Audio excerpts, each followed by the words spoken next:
Mwakoze guhitamwo televiziyo isanganiro kaze murano makuru twabateguriye aya nayo akabagizwe n'ingingo nkuru zikurikira. Itegeko rishasha rigenga ubutare n'amakariyeri mu Burundi riratekanya gutekaniriza kazoza abakozi rikaba ryaratewe ku mukono mu kwezi k'umunani kuno mwaka. Leta ikaba irindiriye amafaranga agera ku miliyaridi 26 zivuye muri ico gisata uyu mwaka. Murano makuru kandi twabateguriye amakuru ajanye na rusansuma yibanze ajanye na rusansuma y'abanyagihugu, rusansuma nkuru y'abanyagihugu, uburaro, uburimyi n'ubworozi. Umuyobozi ajerwe ubuhinga mu biro bikuru bijejwe rusansuma Pierre Claver arasigura akamaro k'iyo rusansuma. Idonido ni mukanya.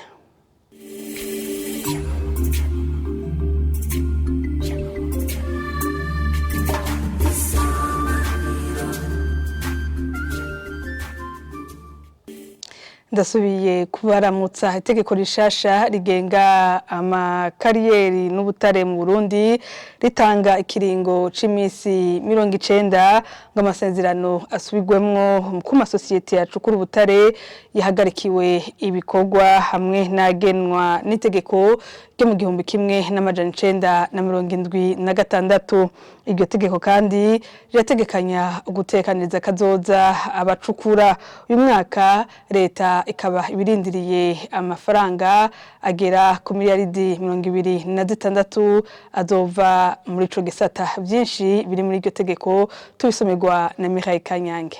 Iryo tegeko rishasha rigenga ubutare n'amakariyeri mu Burundi ryatewe ku mukono n'umukuru w'igihugu igenekezo rya 4 uku kwezi k'umunani rifise ingingo 260 mu gihe iryo mu kwicumi 2013 ryari rifise ingingo 179. Ingingo ya 218 y'iryo tegeko rishasha ivuga ko ushora ubutare abwirizwa kuriha itagisi ico bita droit de sortie mu rurimi rw'igifaransa hamwe n'amafaranga ajanye n'uruhusha rwo gushora ubwo butare ico bita licence d'exportation mu gifaransa. Nubwo iyo ngingo ivuga ivyo gushora ubutare ntaci iyo ngingo canke izindi zivuga kukungene amafaranga avuye mu ishorwa ry'ubwo butare agarukanwa mu gihugu. Ingingo ya 219 ishiraho ikigega Fonds d'appui du secteur minier mu gifaransa, nubwo ayashigwa muri ico kigega adatomogwa. Ugereranije n'itegeko ryo mu 2013, iryo tegeko rishasha rirahindura ukungene itagisi itangwa ufatiye ku gaciro ico bita taxe ad valorem. Ivyo navyo bigatomogwa n'ingingo ya 213 y'iryo tegeko rishasha, mu gihe ingingo y'151 y'iryahahura atariko yabivuga. Iryo tegeko rishasha kandi mu ngingo yaryo y'140 riravuga ko amashira hamwe ico bita ama comptoir agura canke akagurisha ubutare leta iba ifisemwe n'imiburiburi umutahungana n'ibice 25 ukwijana. Iryo tegeko rishasha kandi rirasigura uburyo butatu bw'icukurwa ry'ubutare n'amakariyeri, aho rivuga ukungene amasosiyete manini akora, ayari hagati ayo bita semi mekanize, n'amashira hamwe mato akoresha uburyo bubayabaye akora. Hisunzwe iryo tegeko rigenga ubutare n'amakariyeri mu Burundi, amafaranga arindiriwe muri ico gisata mu itegeko rigenga amafaranga leta ikoresha uno mwaka wa 2023 ushira wa 2024 angana n'imiliyaridi 26 z'amafaranga y'amarundi, mu gihe mu itegeko rigenga amafaranga leta yakoresheje mu mwaka uheze hari haheze igihe ku miliyaridi 3 canke 7. Abarundi baba mu turere turiko dukorerwamwo rusansuma yibanze ijanye na rusansuma y'abanyagihugu, uburimyi, ubworozi basabwa kwishura ibibazo by'abakozi b'ibiro bikuru bijejwe rusansuma. Akamo gategwa n'umuyobozi ajejwe ubuhinga muri ivyo biro Pierre Claver Manirakiza arasigura akamaro k'iyo rusansuma. Ico gikorwa kigeze ku ntambwe novuga yuko ishimishije kuko ni intambwe zose hamwe zishika kuri 14 rero ubu tugeze ku intambwe igira 4. Iyo ntambwe tugeze ko ni igikorwa cibanze y'urusasuma yibanze itegura ya rusasuma nkuru abanyagihugu benshi barindiranye igishika. Iyo ntambwe tugeze ko ariyo rusasuma yibanze itegura rusasuma nkuru y'abanyagihugu, uburaro, uburimyi n'ubworozi, isigura ahanini kugerageza kuraba yuko mbega ivyo twateguye muri ca gikorwa nyamukuru muri ya rusasuma nkuru, mbega ibikorwa twateguye ivyo twategekanije vyose mbega bimeze gute, tukaraba mbega abakozi bazokora muri iyo rusasuma nkuru mbega bazokora umwanya ungana gute, mbega bazokenera ibikoresho bingana gute. Ivyo vyose nivyo turiko turahinyuza kugira ngo utunenge twose tuzosangamwo tutwitegurire hakiri kare kugira ngo rusasuma izobe ituzanira ibiharuro bimeze neza. Turarondera kandi tukaraba tuti mbega abene gihugu bavyitabira ku rugero urungana gute, kuko dushaka yuko bose atanumwe dusimba dukuzako mu turere twacaguwe arizo ntara zitatu, Bujumbura, mu Gisagara na Rumonge hamwe n'intara ya Kirundo. Akamo dutera abanyagihugu nuko koko babonye abakozi b'ibiro bikuru bitegura iyi rusasuma nkuru y'abanyagihugu, uburaro, uburimyi n'ubworozi, nuko by'ukuri bo kwitaba bakishura neza ibibazo byose bazobabaza kandi bakavyishura ata kintu na kimwe bahishije. Usozera ko mbere mvuga nti nukuri aho tugejeje turabona yuko naho ubwo harimo uduhaze, turabona yuko abanyagihugu bariko barajijuka, bariko baravyitaba ku bwinshi. Ni nakamo umushikiranganje mu vyajejwe harimo intwaro yo hagati yaranavuze yaranateye akamo ko nukuri atamuntu numwe yosigara inyuma muri ubwo buce buriko buraberamwo iyi rusasuma yibanze.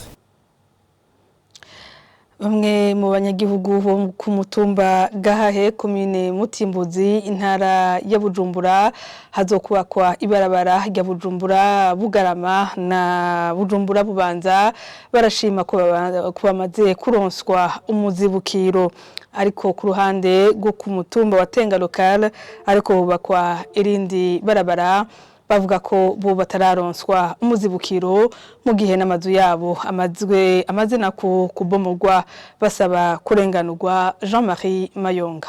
Iryo barabara rivugwa aho rizoca igice kimwe cyo ku mutumba Gahahe, amazu yarabomowe, ibikorwa byaratanguye, aho bene ayo mazu ngo bamaze kuronswa imizibukiro, abandi nabo bakaba bakirindiriye kuyihabwa. Abahaba bagashima ukuntu batunganirijwe. Twe ubwacu iwacu turashima kandi nta ngorane kweri twe twararonse, kandi amabarabara twararyoherewe cyane. Kuba tarahabwa nako nuko banditswe nabo bazoronka. Umugambi wo guca amabarabara meza ni mwiza cyane, ndetse kuko uzanira terambere ku gihugu twawakiriye neza cyane. Ni terambere kuko bizodufasha gushobora kwiyungunganya, ndetse ikaburimbi ahantu hari ikaburimbi usanga hanateye imbere hanaboneka neza cyane. Abanyi babo bo ku mutumba wa Tenga bo bavuga ko basabwe kwibomorera amazu yabo, nayo ku kijanye n'imizibukiro ataco babibwiwe ko, bakavuga ko babwiwe gusa ko bazubakirwa igice cakozwe ko n'ibikorwa vy'iryo barabara, ariko ikibazo kigaruka bibaza uko bizoba ku bantu bafise amatongo mato mato yoba yarakozwe ko n'ico gikorwa. Twebwe baraje barandika ariko ntituzi ko ico tuzohabwa, kuva bandika n'ubu ntibaragaruka, nta n'inyishu turaro. Bagasaba ko nabo leta yoraba uko ibatunganiriza kugira ngo babandanye babaho. Ico turiko turasaba se Barundi naraba dufashe atugire nkuko yagiriye abandi, twoye kwangara n'abana, nabi umugambi n'uwa twese iterambere rya bose. Mugabo nifatiye ko jewe mu ruhande rw'iwanje badusanuriye bo bagize neza, mugabo ko bagasigaye ku muntu bo mwubakira hama akabandanya bayo nk'abandi. Ndiyo kubgayo Godefroid umukuru w'agacimbiri Gihora agashima uyu mugambi, ariko agasaba ko leta yofasha kugira ngo abanyagihugu ntibaje mwibarabara. Barategwa n'ivyondo, nta barabara ryiza na rimwe twari dufise, ntaryo twaryakiriye neza kandi turakenguruka. Icyo twabwiwe na nyakubahwa ministre yatanguye kutwereka uwo mugambi, yaravuze ati aho bazobomora bazomwubakira bamuha udufuko tungahe aduze. Icyo yarakitubwiye nyakubahwa, ariko ivyakurikiye nawe barabikorera, turarindiriye. Turasaba kuko abene gihugu nabo baba mu dutongo duto duto, turasaba yuko nabo bo bahutu muzibukiro kuko bafise udutongo duto duto cyane, hari abagiye cyane atanika pande basigaranye, nabo boshobora kuronka aho bazokika umusaya n'abana babo. Ibikorwa vyo kubaka igorabara bikaba bibandanya nk'uko twabibonye aho imashini zari ku kivi. Umwe mu basanzwe babihagarariye akavuga ko bageze ku bice 15 kwijana na y'ukwezi kukaba kurangiye ivyo bikorwa vyo kubaka iryo barabara, harimo kwimba imiserege izocamwe amazi biriko birakogwa. Tutandukire mu makuru avugwa mu makungu. Indongozi zo mu gihugu ca Libya zerutse gufata ingingo yo kurungika mu gihugu ca Nigeria kuri wa mbere abantu baho bagera ku 161. Muri abo harimwo abakenyezi 57 n'abana bashika batandatu. Akaba ari umugambi wo gusubiza abantu iyo baje bava ku bushake bwabo uri gufashwa n'igisata ca ONU kijejwe abimukira OIM. Francine ndiho kubgayo. Dans cette salle d'attente de l'aéroport de Tripoli, ils sont une centaine de Nigériens. Abo banyanigeria barindiriye ku kibuga c'indege gusubizwa iwabo. Abo bagabo n'abakenyezi bari mu mugambi wo gusubizwa iwabo bavyishakiye, vyateguwe na leta ya Libya n'ishirahamwe mpuzamakungu ONU. Wagira ati kuva nshitse muri Libya narakoreye ihinguriro mu gihugu iwacu nizi bijanye n'ubuhinga bwo kubaka. No musi ntegerezwa gutaha mu gihugu c'amavukiro kubera ko ubuzima bwa hano bwanse. Abenshi muri abo bafatiwe ku rubibe Libihana n'igihugu ca Tunisia. Ivyo bihugu bibiri biherutse kwemeranya uburyo bo kwakiramwe abantu babohewe kuri izo mbibe. Ayo masezerano yatewe ku mukono n'umushikiranganje wa Tunisia ajeje intwaro yo hagati. Libya be na Tunisia ni bihugu bibanyi. Abatugana baba bashaka inzira gusa. Abantu barava mu bihugu vya Afrika baje kurondera ubuzima bwiza Buraya. Nivyo kandi bahunga intambara ziri wabo n'ubuzima barimwo. Mu kwezi guheze abandi banyanigeria barenga 100 barasubiye inyuma biciye muri uwo mugambi nyene. Igihugu ciwabo kikavuga ko batandatu muri bo batahatiwe gutahuka. Mu buserukizi bw'ibihugu turabavugisha tukababwira ko guhunga atari bibi kandi ko birekuwe n'amategeko mpuzamakungu. Mugabo rero ko bitegerezwa guca mu nzira zizwi. Ntushobora kuja mu kindi gihugu uko wishakiye. Mubikoze uko naho muba mucitsa bimukira batemewe n'amategeko kuri ubwo butaka. Kuva mu mwaka wa 2011 habaye itembagazwa ry'ubutegetsi bwa Gaddafi, igihugu ca Libya cabaye inzira y'impunzi zinjira biciye mu nzira z'ibinywabi mu mazi zigana ibihugu vya Buraya. 600,000 migrants sur son sol.